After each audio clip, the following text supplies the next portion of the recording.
다시 한 번 더 하면 좀 더 크게 나올 것 같습니다. 다시 한 번 하겠습니다. 안녕하세요. 안녕하세요. 반갑습니다. 반갑습니다. 사랑합니다. 사랑합니다. 네, 저와 같은 자를 초청해 주셔서, 그런데 기껏 전화한 태준이 형제는 또 목포에 간다고 또 그러면서 해서 제가 반칙이라고 얘기는 했는데, 아무튼 저 같은 자를 초청해 주셔서 함께 교제하도록 인도하신 하나님께, 또 광주 동북교회 모든 성도님들께 다시 한번 감사를 드립니다. 저는 전주, 그러니까 원래 시골은 그 무진장이라고 하면 아시는가 모르겠어요. 전라북도에서 제일 촌을 무진장촌이라고 합니다. 그 중에서도 장수가 제일 촌인데 제가 장수 출신이에요. 그곳에서 중학교까지 나오고 고등학교를 전주로 유학으로 와서 다니다가 친구를 잘 만나서 친구 따라 강남 간 게 아니고 친구 따라 교회를 가게 됐습니다. 그 친구가 광주 동북교회하고도 또 연관이 된 친구예요. 서복조 형제님이 조카 서인석 형제입니다. 고등학교 동창입니다. 그러면 대충 제 나이가 얼마인지 나오겠죠? 전 1970년생이고 올해 55입니다. 그렇게 안 보시는 분이 많아서 좀 감사하긴 한데, 고등학교 2학년 때 인석이 형제하고 이제 원치 않게, 저는 원래 친척집에서 다녔는데 인석이 형제는 이제 하숙을 했었고요. 친척 할아버지가 갑자기 쓰러지셔가지고 중환자실에 입원을 하게 됐어요. 그래서 데리고 있을 수가 없어서 집을 급하게 나와서 방을 구하다 보니까 이제 인석이랑 같은 하숙집에 들어가게 된 거예요. 들어가자마자 아니나 다를까 교회 가자, 찬양하자, 뭐 성경 보자 뭐 하면서 그냥 사람을 잡들이를 하더라고요. 안 간다고 버티다가 끌려서 간 교회가 전주교회, 전주 안행교회 모태가 이제 전주교회인데 그 교회에 참석하게 됐고 그렇게 구원을 받았습니다. 그래서 저에게는 생명의 은인입니다. 또 그 형제가 광주 동북교에서 잘 공부 마치고 또 아름다운 자매까지 여기서 더해 주셔서 지금 귀한 가정을 이루고 남원 서문교에서 장로 일을 하고 있는 그런 동역자인 것을 또한 주님 앞에 감사를 드리게 됩니다. 주님 앞에 부름받은 지 약 한 37년째 지금 되고 있는데요. 아시는 것처럼 전주교회 또 전주 안행교회가 어려움도 많이 겪었습니다. 그 가운데 청년 생활 쭉 보내고 또 결혼 초기에 개인적으로도 어려움이 참 많았었는데, 제 아들이, 제가 아들 하나 딸 하나가 있는데 아들이 26이거든요. 네, 자폐 1급입니다 지금.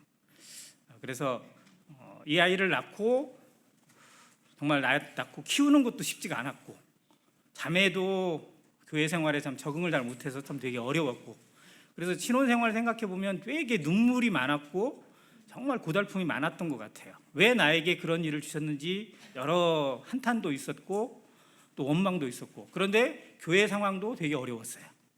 그래서 참 이중고 삼중고를 겪으면서 왜 이런 것을 보여주시고 왜 이렇게 하실까, 왜 하나님은 나에게 이런 것을 허락하실 건가라고 물음표를 계속 쌓아가다가 배우게 된 게 하나님의 마음, 주님의 고독을 생각하게 되었고, 주님은 얼마나 외로우셨을까, 주님은 얼마나 아프셨을까. 그런데 그걸 모르고 나만 생각하는 이기적인 나에 대해서 다시 보게 되었고, 교회를 돌아보는 눈을 보여주셨고 또 기다리는 마음을 보여주셨습니다. 자폐 아이는 한두 번 해가지고는 아예 안 통하고요, 100번을 해도 안 돼요. 그러니까 할 때까지 기다려줘야 되고 할 수 있도록 계속 기다려줘야 합니다. 아침에 뭐 씻기는 것도 마찬가지고 옷을 입히는 것도 그렇고, 지가 안 하겠다면 절대 못해요. 억지로 입혀봐야 다시 벗어요. 억지로 입혀도 안 되고 때려도 안 됩니다. 그러니까 자기가 할 때까지 기다려줘야 돼요. 그런데 그 아이를 키우면서 성도들을 보는 제 눈을 바꿔주시고 교회를 보는 제 눈을 바꿔주시더라고요. 판단하고 왜 그러지? 왜 저 성도는 왜 저러지? 왜 교회는 이렇지? 저 형제 구원받은 거 맞아? 이런 생각에 머물러 있던 저를, 판단하던 저를 주님의 눈으로 보는 시각을 보여주셨어요. 그래서 기다리게 하시고 긍휼의 눈으로 보고 참고 기다려줄 수 있는 거. 그런데 그러면서 배운 게 뭐냐면 내가 주님 앞에 얼마나 철부지였나, 주님은 얼마나 나를 기다리고 계셨을까, 얼마나 기다리고 계시는가. 내가 성도들을 참아주고 아내를 참아주고 아이를 참아주는 건 아무것도 아니더라고요. 하나님이 나를 기다려주시고 참아주는 것이 정말 크고 아름답다는 걸 배우게 하셔서 주님 앞에 새로운 길을 보여주시고 2014년 1월부터 교회 전심 사역자로 부름받아서 이 길을 걷게 하셨습니다. 주님의 은혜에 다시 한번 감사드리고 또 이러한 교제를 동북교회 성도들과 함께 할 수 있는 것에 대해서 다시 한번 감사를 드립니다. 창세기 말씀 같이 보겠습니다. 창세기 5장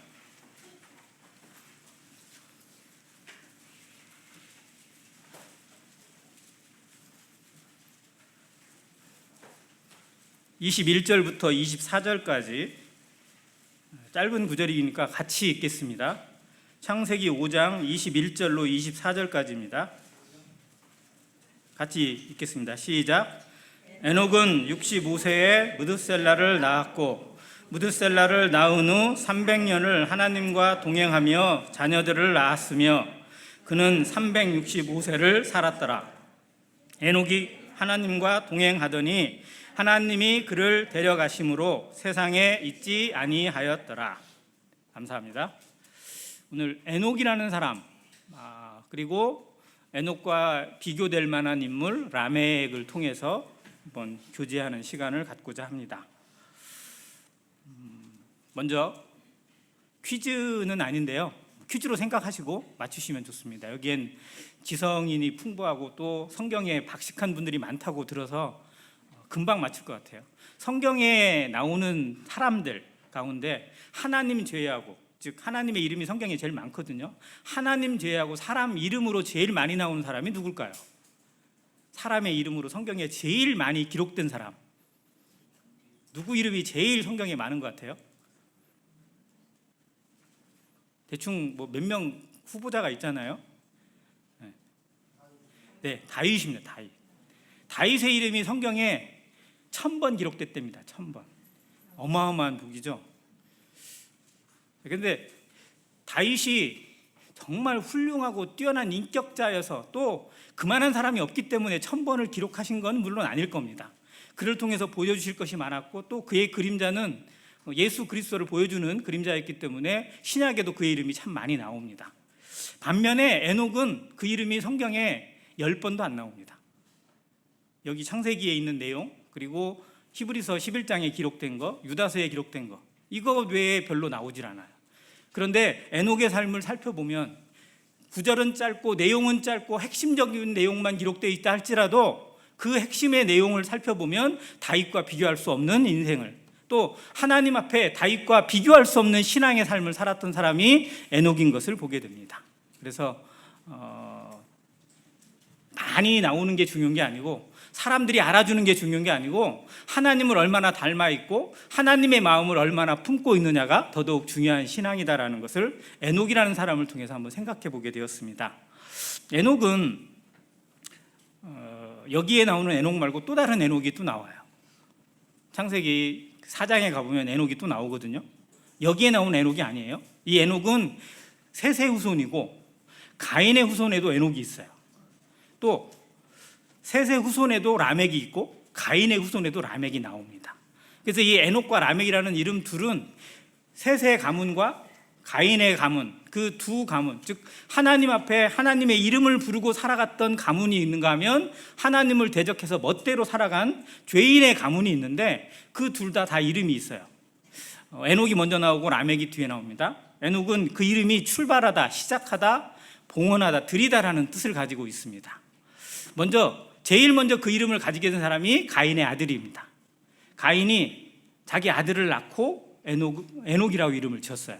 근데 그때가 언제냐면 자기 동생을 돌로 쳐 죽이고 그걸로 하나님 앞에 어떻게 보면 심판 아닌 심판을 받았죠. 그리고 하나님이 그를 향하는 징벌이 너무 무겁다고, 사람들이 나를 만나면 나를 죽일 것 같다고 하소연했을 때 하나님이 그에게 뭘 주시죠? 가인에게 뭘 주세요? 가인을 보호하는 표를 주세요. 표.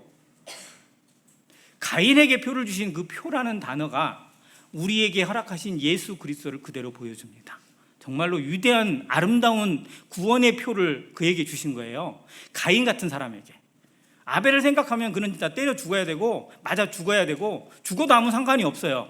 그런데 하나님은 그 가인도 긍휼히 여기셔서 그에게 표를 주세요. 아무도 가인을 건드리지 못하게 하십니다. 아무도 그의 목숨을 해하지 못하게 하세요. 근데 우리가 그런 표를 받은 자들이에요. 우리는 가인보다 나은가요? 가인보다 뛰어내서 하나님의 은혜를 받고 예수 그리스도를 선물로 받은 건가요? 아니도 우리도 가인과 똑같아요. 별반 다를 바가 없습니다. 아니면 어떤 면에서 보면 가인보다 더한 삶을 살기도 했어요. 그런데도 우리에게도 이 구원의 선물을 주신 것이 하나님의 긍휼이고 은혜고 사랑이다라는 걸 성경이 보여주고 있습니다. 자, 그런데 문제는 이 가인이 그 표를 받고 어떻게 했느냐는 거예요. 우리는 구원의 표를 받고 예수 그리스도를 받았습니다. 그리고 어떻게 해요? 그것에 대해 감사합니다. 그것으로 살아가고 그것에 대해 순종합니다. 그래서 교회가 되었고 성도가 되었고 예배를 드리고 있고 순종하면서 헌신합니다. 이것이 하나님 앞에 아름다운 것이고 예수 그리스도께서 죽음을 대하신, 죽음을 던지신 대가가 이루어지는 거예요. 그래서 이사야 53장에서는 그 씨를 보게 되고 그 씨를 인해서 기뻐하신다고 기록해 주셨어요. 우리를 보고 주님이 얼마나 기뻐하시고 흐뭇하실지, 교회가 예배하고 교회가 복음대로 살고 순종하고 성도들이 헌신하는 모습을 보면서 주님이 흐뭇해하시는 거예요. 그래, 내가 이래서 죽었어. 내가 이래서 죽을 만했어. 내가 이래서 피를 흘리고 저주를 받고 벌거벗으면서 참을 수 있었던 거야 라고 말씀하시는 거예요. 동북교회가 그런 주인공이 되었고 그러한 사람들로 모여있고 그러한 삶을 살아가게 하시는 것이 성령의 은혜입니다. 그런데 가인은 어떻게 했느냐? 그 표를 받고 자기 길로 갔어요. 여전히 그가 간 곳이 놋 땅이라고 되어 있는데 거기에 가서 뭐를 했을까요? 뭐를 쌓았어요? 성을 쌓았어요. 성을 쌓았어요. 바벨탑은 나중에 나왔고요. 성을 쌓았어요. 그때는 아마 크고 견고한 성은 아니었을 겁니다. 근데 그 성을 쌓았어요. 그리고 그 성의 이름을 자기 아들의 이름을 받아서 에녹성이라고 짓습니다. 그러면 에녹성을 쌓은 이유는 뭘까요? 가인이 왜 성이 필요했을까요? 자기를 보호하기 위해서. 왜? 누군가가 나를 해칠 수 있으니까. 내가 지은 죄가 있으니까. 내가 내 아들을, 내 동생을 때려 죽이고 한 걸로 누군가가 나를 공격할 수도 있으니까 나를 보호하는 건 누가 만든다? 내가 만든다는 게 에녹성입니다. 이게 가인의 삶이에요. 세상 사람들이 살아가는 모습입니다. 나는 누가 지켜요? 내가 지켜요. 그래서 돈이 있어야 되고 권력이 있어야 되고 뭐가 있어야 되고 집이 좋아야 되고 차가 좋아야 되고 뭐가 있어야 돼요. 스펙이 쌓아져야만 나를 지킬 수 있다고 생각하는 거예요. 나는 내가 지키는 거예요. 이게 세상의 방식입니다. 가인이 살아간 방식이고요. 그가 성을 쌓은 이유예요. 하나님이 뭐를 주셨는데? 표를 주셨잖아요. 근데 표는 안심이 안 되는 거예요. 하나님이 주신 걸로는 안심을 못하는 인생, 하나님이 주신 선물로는 택도 없는 건, 그래서 예수 그리스도가 십자가에 죽으셨든지 말든지 내 인생은 내가 쌓고 내가 만들어가고 내가 보호해야 된다고 살아가는 게 저 세상의 방식입니다. 얼마나 불쌍한지 알아야 돼요. 우리가 이걸 깨닫고 살아가는 것이 복이고 그것이 은혜라는 사실을 이 가인을 통해서 다시 한번 보게 돼요.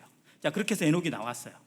자, 그런데 하나님께서 또 다른 에녹을 셋의 후손에 보여주십니다.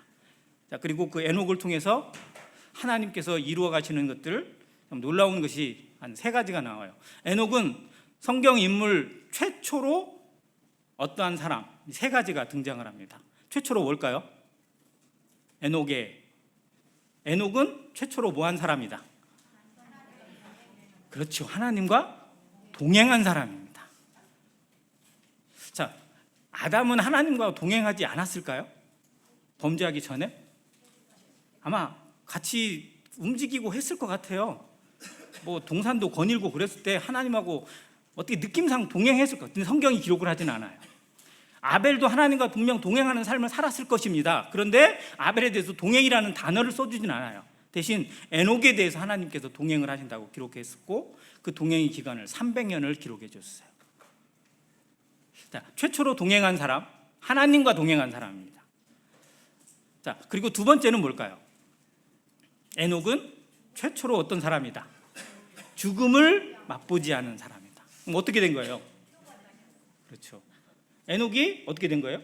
우리 표현으로 오면 휴거된 거예요, 그냥. 하나님이 데려가셨으니까.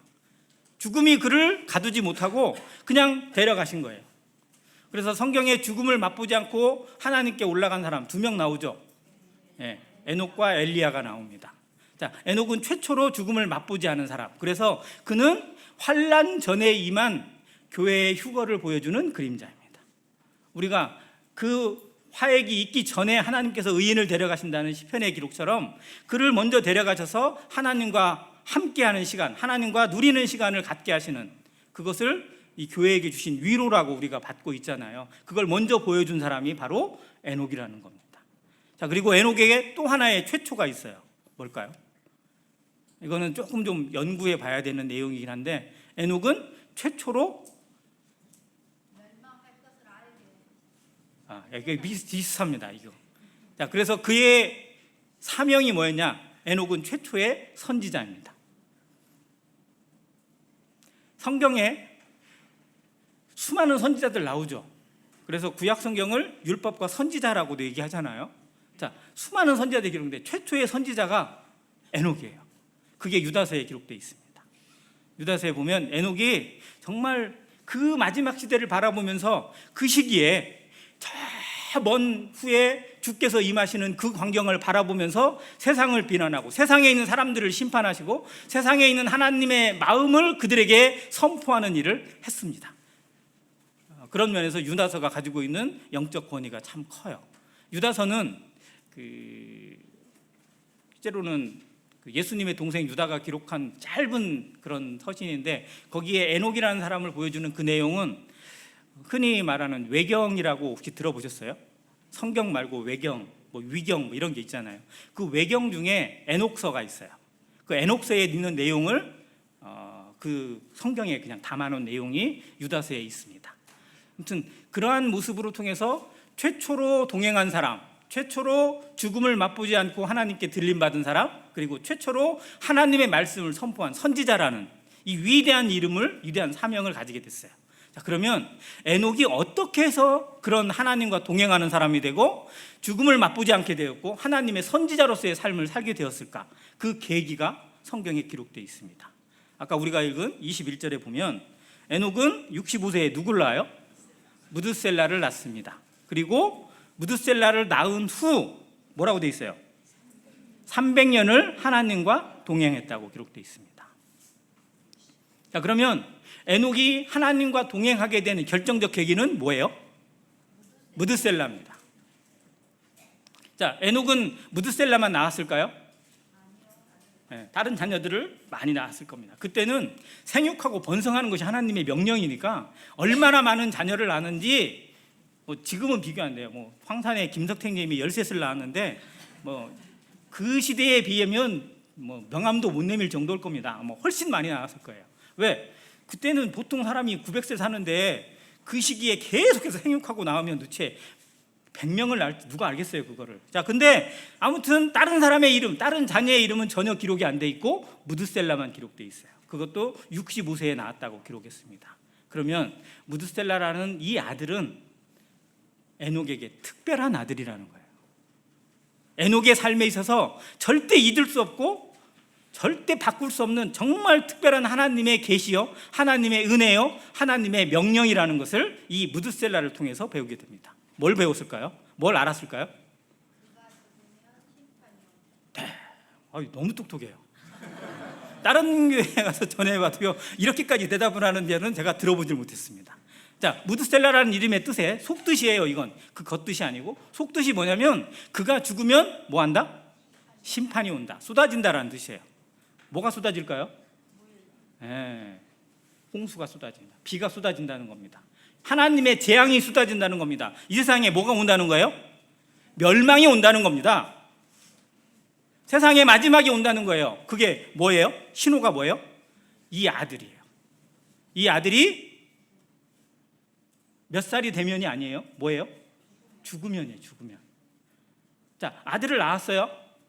이 아들이 혹시 무드셀라가 몇 살까지 산지 아세요? 969세. 성경에 무드셀라보다 오래 산 사람 있어요, 없어요? 없어요. 자, 그러면 하나님이 무드셀라를 낳게 하실 때 이 아들은 969세를 살 거다라고 알려주셨을까요? 아니에요. 그게 아니에요. 자, 아이는 낳았는데 무조건 1년은 넘기고 보나요? 어때요? 혹시 여기 나이 드신 분들, 자기가 부모님이 자기 형제간들 낳았는데 어린아이 때, 어릴 때 얼굴도 못 보고 제대로 알지도 못하고 죽은 형제간들 있어요, 없어요? 있어요. 옛날에는 정말 많이 죽었어요. 저희 그 할머니도 8명을 낳았더라고요. 위로 딸만 넷을 낳고, 딸을 낳고 아들을 안 낳으니까 집으로 귀향을 보냈대요. 그 시절에는 아들을 못 낳으면 죄인이에요. 그래가지고 친정에 가서 내공을 쌓고 오느라 해가지고 친정에 귀향 갔다가 1년 만에 다시 복귀해서 그 다음 아들을 넷을 낳았대요. 그렇게 해서 8을 낳았는데 둘은 일찍 죽으셨대요. 둘은. 그 시절에는요, 한 20% 30%는 어린 시절에 가요. 그러니까 지금 뭐 아프리카의 어린아이들 일찍 죽는 거 뭐 이건 아주 태반이잖아요. 이 시절에도 일찍 죽는, 정말 하나님 앞에 오래 살아가지고 900 몇 살까지 산 사람이 많지만 일찍 죽는 아이들도 아마 많았을 겁니다. 자, 그러면 이 아이가 몇 살까지 살지 하나님이 보여주지 않았어요. 그런데 하나님의 말씀은 뭐냐면 네 아들이 무드셀라가 죽으면 세상에 뭐가 온다? 심판이 온다는 거예요. 마지막이 온다는 겁니다. 쏟아진다는 거예요. 그러면 이 아이의 하루하루가 뭐예요? 기적이에요. 은혜예요. 하나님이 주신 기회라는 거예요. 그는 무드셀라를 낳는 그 순간부터 마지막 시대를 살아갑니다. 그게 에녹이에요.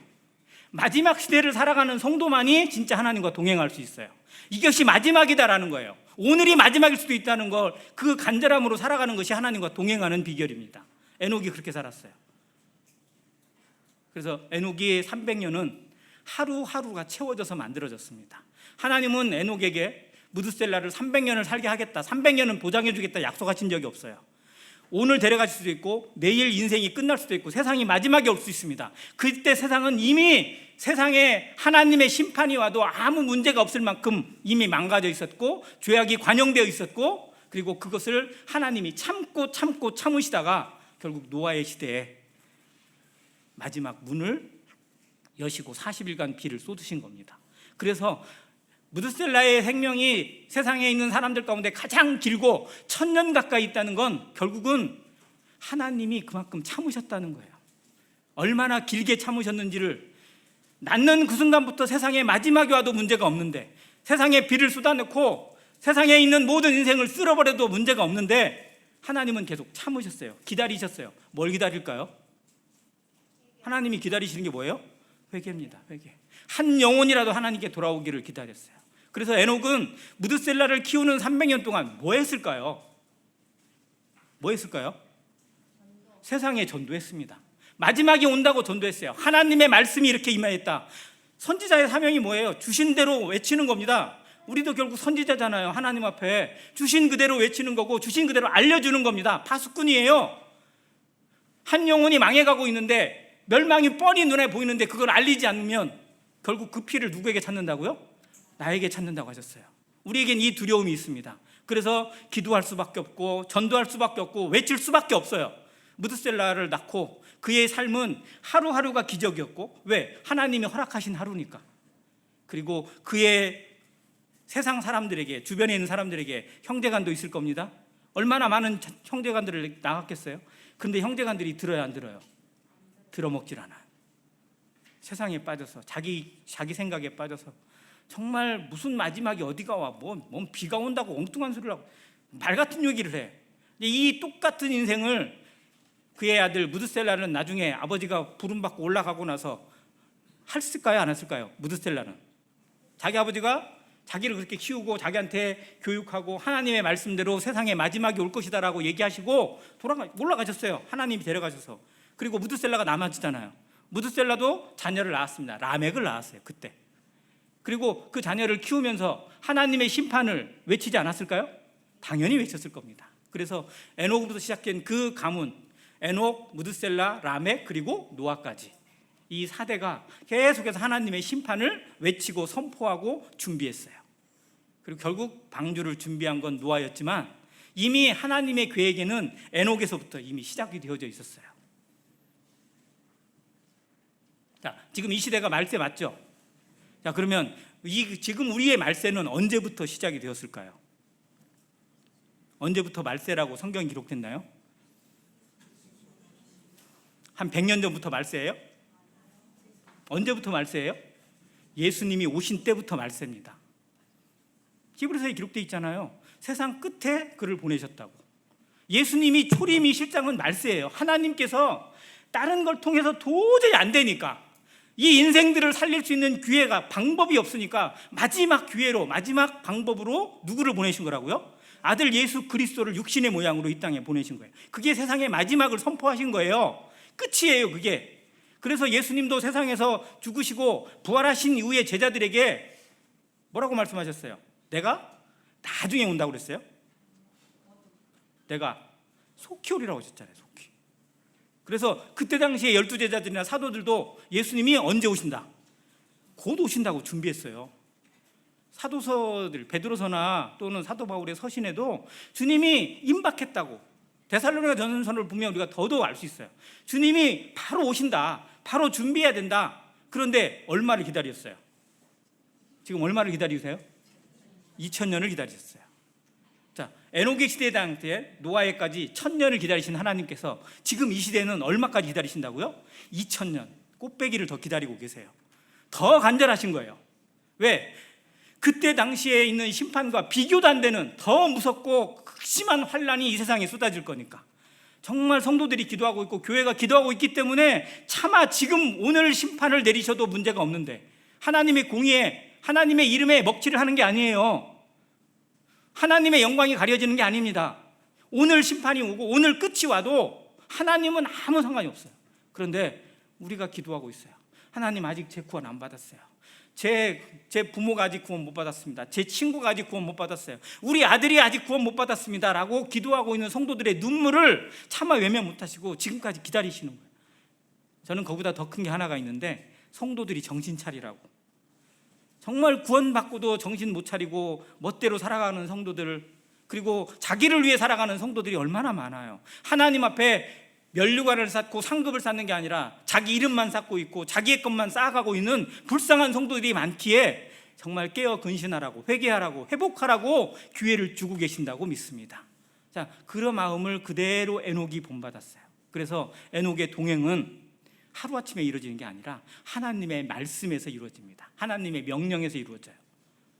하나님의 말씀을 받는 거, 하나님의 말씀을 듣고 깨닫는 거, 이게 어마어마한 일이라는 걸 우리가 너무 잘 압니다. 그 말씀으로 우리가 구원받았잖아요. 그 말씀으로 내 삶이, 인생이 바뀌었잖아요. 그리고 오늘 하루 하나님의 말씀이 우리의 삶을 움직이는 원동력이 되고 힘이 됩니다. 성령의 역사가 되고 전 세상을 움직이는, 내 주변을 움직이는 영향력으로 자리 잡게 하실 것입니다. 그래서 말씀을 받을 때 그냥 말로 듣지 않고 하나님의 말씀으로 받는 데살로니가 사람들처럼, 그리고 데살로니가 사람들보다 더 신자적인 사람 누구예요? 베레아 사람들. 그들은 더 신사적으로 받았대요. 데살로니가 사람들도 정말 잘 받은 거예요. 왜? 하나님의 말씀으로 받았으니까. 그런데 그 사람들은 거기다 한술 더 떠서 정말 그 말씀이 그러한가요? 날마다 상고하고 묵상했어요. 여기서 듣는 것으로 끝나지 않고, 한 번 본 것으로 끝나지 않고 집에 가서 또 살펴보고, 아 진짜 그런가? 또 한 번 묵상해보고 기도하고 묵상하고, 이걸 반복하는 성도, 즉 되새김입니다. 하나님 앞에 거룩한 짐승들의 특징 두 가지잖아요. 굽이 있는 거예요. 또 되새김을 하는 겁니다. 이 되새김이 결국은 말씀을 계속해서 반복하는 이 모습을 보여주고요, 굽이 있는 것이 겸손을 의미합니다. 그래서 이 모습처럼 살아가는 성도들이 되셔야 돼요. 말씀을 받은 것에, 들은 것에 족하지 않고 그 말씀이 정말 그러한가, 이 말씀이 정말 나에게 하시는 하나님의 명령인가, 이 말 마음에 새기고 듣는 동북교회 성도들 되시기를 주님의 이름으로 기도합니다. 자, 그러면 이제 라멕이라는 사람을 한번 살펴볼 필요가 있어요. 자, 라멕은 족보를 따져보니까 물론 아담의 후손이죠. 근데 이제 가인의 후손이에요. 아담의 7대 손입니다.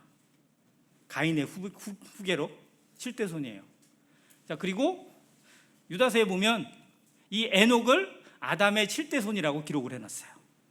근데 셋에서부터 따져보면 6대 손이면데 쟤는 아벨을 거기에 하나님께서 끼우셔서 7대 손이라고 기록하신 것 같아요. 그런데 아무튼 에녹이 살던 당시에 라멕도 역시 그 시대를 살아간 사람이었다, 동시대의 인물이었다라고 볼 수 있습니다. 왜? 셋의 후손만 오래 살게 하고 가인의 후손들은 하나님이 일찍 데려가셨을까요? 하나님은 그런 하나님 아니에요. 성도들은 다 사업 잘 되고 성도들이 하는 일은 무조건 막 다 막 만사 형통하고 안 믿는 사람들이 하는 건 망하게 하고, 그건 하나님 아니에요. 하나님은 그런 하나님 아니에요. 그걸 위해서 기도하면 안 돼요.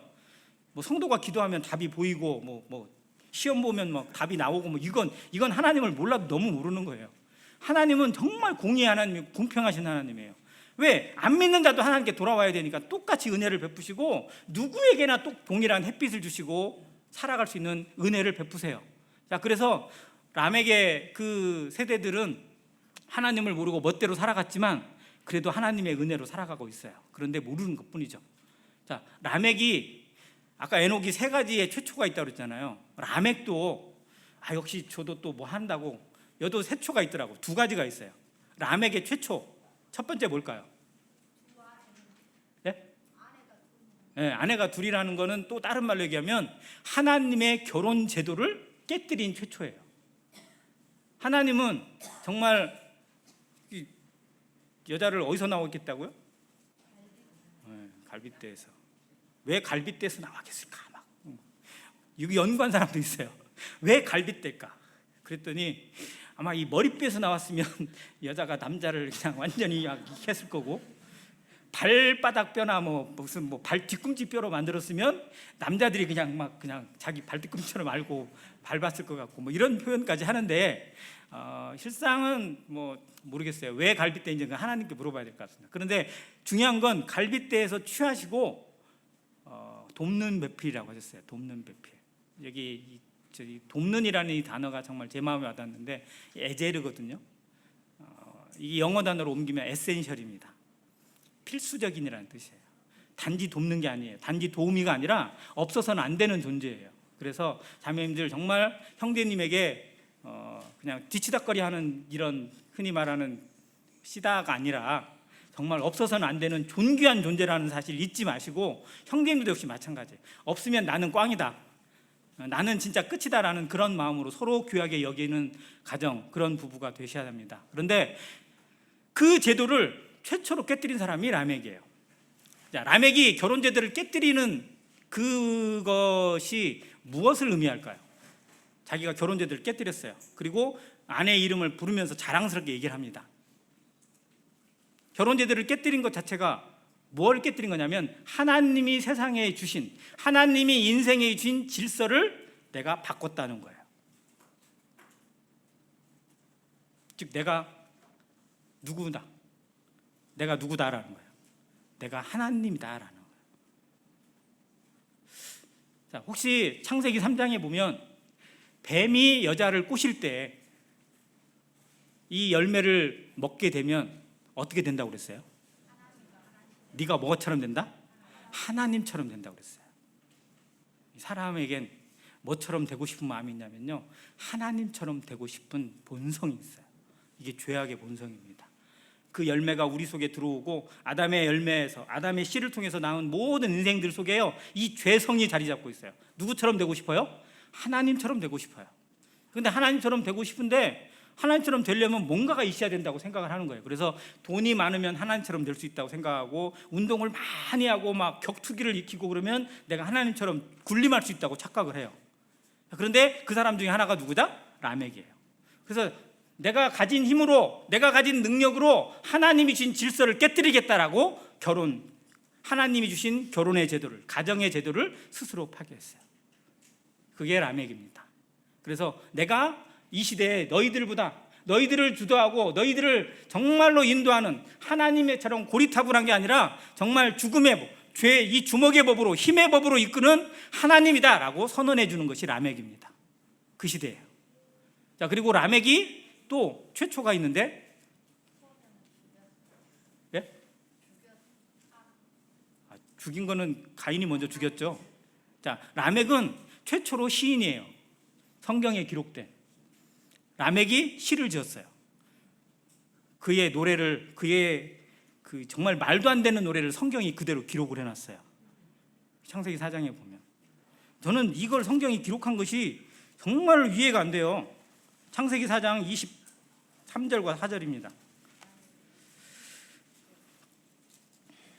라멕의 아내들에게 이르되 아다와 실라여 내 목소리를 들으라. 라멕의 아내들이여 내 말을 들으라. 내가 뭐라는 거예요? 누구 말을 들어야 돼요? 원래 하나님 말씀을 들어야 되잖아요. 그게 인생의 본분이에요. 그런데 누구 말을 들으라? 내 말을 들으라는 거예요. 그러니까 내가 누구다? 내가 하나님이다. 내가 하나님처럼 힘이 있고 내가 하나님처럼 권세가 있으니까 내 말을 들어도 된다라고 말하는 거예요. 이게 조직폭력계 두목이 하는 얘기 아니에요? 조직폭력계 두목은 뭐 정부의 법이 있든지 뭐가 있든지 아무 상관없어요. 누구 말을 들어야 돼요? 내 말을 들어야 돼. 이 조폭 두목이 하는 얘기가 똑같아요. 내 말을 들으라. 내가 법이다. 내가 왕이다. 라고 선언하는 겁니다. 그런 다음에 뭐라고 얘기해요? 나의 상처로 말미암아 내가 사람을 죽였고.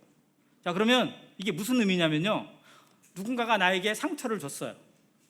나를 찔렀어. 나를 아프게 했어. 그럼 어떻게 나는 그에게 뭐를 화사한다? 죽음을 하사하겠다는 거예요. 나를 건들기만 해라. 어떻게 된다? 다 죽여버리겠다는 거예요. 근데 이 말을요, 저 초등학교나 유치원에 가면 애들끼리 싸우고 있어요. 애들끼리 막 서로 막 싸우고 있잖아요. 애들 싸우는 거 혹시 보셨어요? 7살짜리들이 막 서로 싸우고 있는데 뭐라고 그래요? 막 입을 막 꾸면서 뭐라고 그래요? 죽여버리려. 막 그래. 죽이겠대. 막. 이게 아주 그냥 입에서 그냥 쉽게 내껴놔. 이게 죄예요, 진짜. 어린애가 뭘 배웠겠어요? 그런데 그의 본성 자체에서 정말 자기를 괴롭히고 자기를 나쁘게, 자기를 억울하게 만들잖아요. 그러면 죽이겠다는 거예요. 이게 라멕이 했던 말이에요.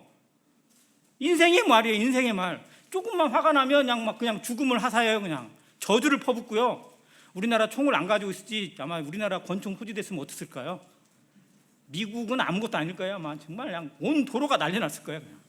안 그래요? 막 차 빵빵거리고 난리 나고, 아니 조금만 뭐 층간 소음 조금 있다고 막 올라가서 칼로 찔러 죽이고 막 하는 것들 보면요, 정말 어떤 사람들이 얼마나 무서운지 상상이 안 돼요. 근데 이게 어디서 왔느냐? 이 가인의 후예 라멕이 그대로 그걸 그냥 자랑하고 있어요. 이 노래를 칼의 노래라고 부릅니다. 성경에 최초로 기록된 시예요. 노래예요. 그런데 수많은 찬양도 많고 수많은 감사할 만한 것도 많은데 왜 하필이면 이걸 성경이 기록을 해놨을까? 이게 죄악의 모습이고 이게 인생의 모습이고 하나님을 떠난 모습이 이것이기 때문에 그대로 기록해놨습니다. 라멕은 이런 사람이에요. 내가 이런 사람이야. 노래도 있죠. 나 이런 사람이야. 뭐 가지고 막 노래도 있더라고요. 좋은 쪽으로 나오진 않고 내가 다 나 이 정도의 힘을 가지고 있고 나 건들면 너 죽어. 나 함부로 건들지 마. 그런 다음에 더 웃긴 게 있어요. 24절 같이 한번 읽게요. 시작. 가인을 위하여는 벌이 7배 1진데 라멕을 위하여는 벌이 77배 1이로다. 가인을 위해서는 벌이 7배. 이건 누가 정하신 거예요? 하나님이 가인에게 은혜로 주신 구원의 표예요. 표를 주시면서 한 거예요. 가인을 해하는 자는 내가 벌을 7배나 주겠다. 하나님이 은혜로 주신 거예요. 그런데 자기는 어떻게 하겠다는 거예요? 라멕을 위해서는 벌이 77배래요. 그러니까 내가 하나님보다 세다는 거예요. 하나님은 7배를 줄지 모르지만 나는 77배로 갚아줄 거야. 내가 하나님보다 더 힘이 있어. 더 세. 나를 믿고 나를 따르라 라고 얘기하는 거예요. 이게 이 시대를 대표하는 인물 라멕의 모습입니다. 자, 에녹이라는 사람이 살고 있는 시대에 하나님께서는 라멕이라는 사람도 살게 하셨어요. 즉 라멕이 시대를 주도하는 사람이었고 그 시대를 리드행하는 사람이었고 시대를 주름잡는 사람이었습니다. 수많은 사람들이 그 시대에 살아가는 다른 사람들이 에녹을 부러워할까요? 라멕을 부러워할까요? 어떠세요? 그래도 에녹이 더 경건하고 에녹이 더 멋있는 것 같아. 이렇게 했을까요? 아니에요. 지금 왜 사는가 모르겠어. 뭔 재미로 사는가 모르겠어.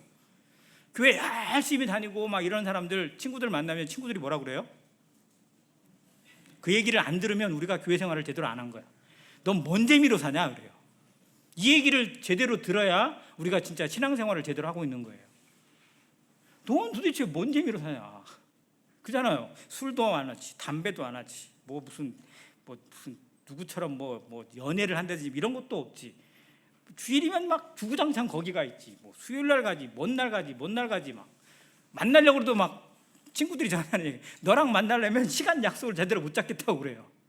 아무튼 그런데 그 당시 사람도 마찬가지일 거예요. 에녹이라는 사람이 하나님과 동행하는 삶을 제대로 관찰하고 제대로 누리고 제대로 아는 그 진면목을 아는 사람보다는 라멕이 멋대로 살아가지만 그게 더 멋있어 보이고 그게 더 대단해 보이고 그것이 더 힘있어 보이고 이 시대를 했을 겁니다. 지금 이 시대 사람들이 그래요.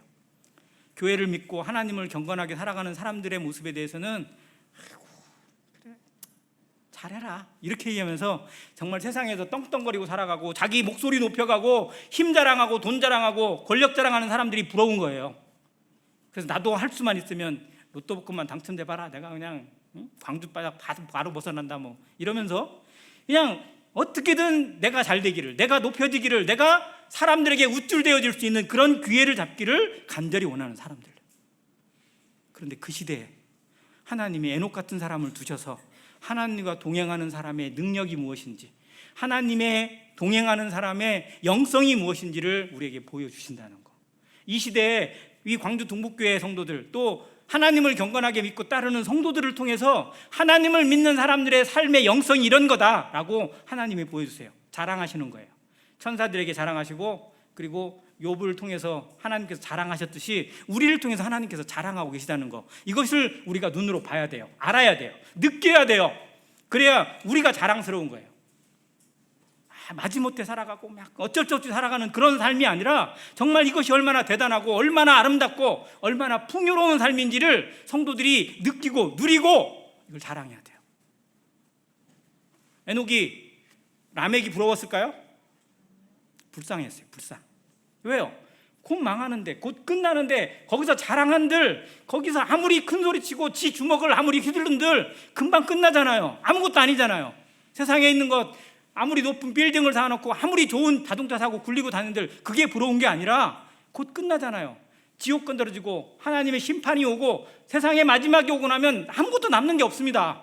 우리가 쌓아가는 거, 우리가 남길 수 있는 거, 하나님 앞에 살아가는 우리의 열매, 우리의 기도, 우리의 헌신, 정말 누군가를 위해서 나를 먼저 드리고 물 한 잔도 정말 하나님을 위해서 드릴 수 있는, 복음을 위해 투자할 수 있는 그 삶의 가치만이 남습니다.